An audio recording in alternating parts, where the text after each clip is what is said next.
Hello guys, আপনারা দেখছেন এখানে একটা সাদা আর এইখানে একটা সাদা আছে। তো এই সাদা আপনার যায়, কিন্তু এই সাদা কিন্তু যায় না।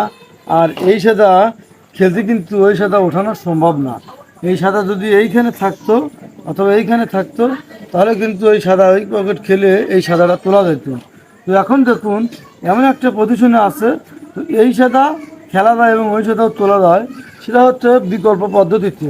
যেমন এই সাদা আপনি তুলতে পারবেন, এই কাঠে মেরে ঠাট পকট করতে হবে স্ট্রাইক, এই সাদায় টাচ করে স্ট্রাইক ওই কাঠে লেগে এই করে সাদাটা তুলতে হবে। অর্থাৎ এইখান থেকে সাদায় টাচ করে স্ট্রাইক টান দিয়ে এটা তুলতে হবে এবং সাদা এমন এক জায়গা, এই সাদার এমন এক জায়গায় টাচ করতে হবে যেখানে মারলে গড়িটা ঠাট পকড় যায়, এই কাঠে লেগে ঠাট পকড় যায়। তো দেখুন এই সাদাটা আমি এই কাঠে মেরে ওই পকট করি এবং স্ট্রাইক টান দিয়ে এই সাদাটা আমার নিজের আয়ত্তে আনি। যদি শিখতে চান তাহলে না টেনে সম্পূর্ণ ভিডিওটা দেখুন। আর খেলার সময় কিন্তু এরকম মার অ্যাভেলেবেল পাওয়া যায়। যদি শিখতে চান অবশ্যই না টেনে সম্পূর্ণ ভিডিওটা দেখুন।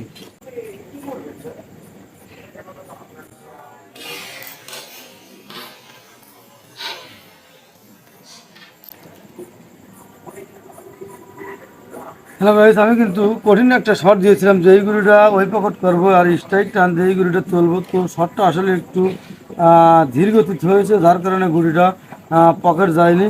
তো এখন বিকল্প পদ্ধতি হচ্ছে এই গুলিটা আপনাকে যে কোনো মূল্যে এখান থেকে যে কোনো একটা পকেট নিতে হবে। খেলার সময় at the time of playing সমস্যা আপনার হতেই পারে, তাই বলে হতাশ হওয়া যাবে না। তো সব সমস্যারই কিন্তু একটা সমাধান আছে। তো দেখুন কীভাবে আমি এই সাদা গুলিটা ট্যাপ দিয়ে ওই পকেটে নিয়ে নিই।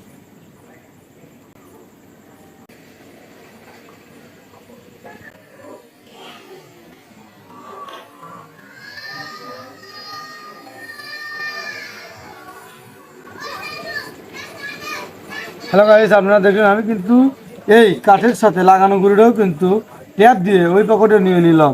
তো যাই হোক, এইরকম হাজার হাজার ট্রিক শট আমার চ্যানেলে আছে, চাইলে দেখে আসতে পারেন। আর যদি নিত্য নতুন ভিডিও দেখতে চান, শিখতে চান, অবশ্যই চ্যানেলটি সাবস্ক্রাইব করে রাখবেন। আমার ভিডিও কেমন হলো কমেন্ট করে বলবেন। আমার ভিডিও যদি ভালো লাগে অবশ্যই লাইক কমেন্ট শেয়ার করতে ভুলবেন না।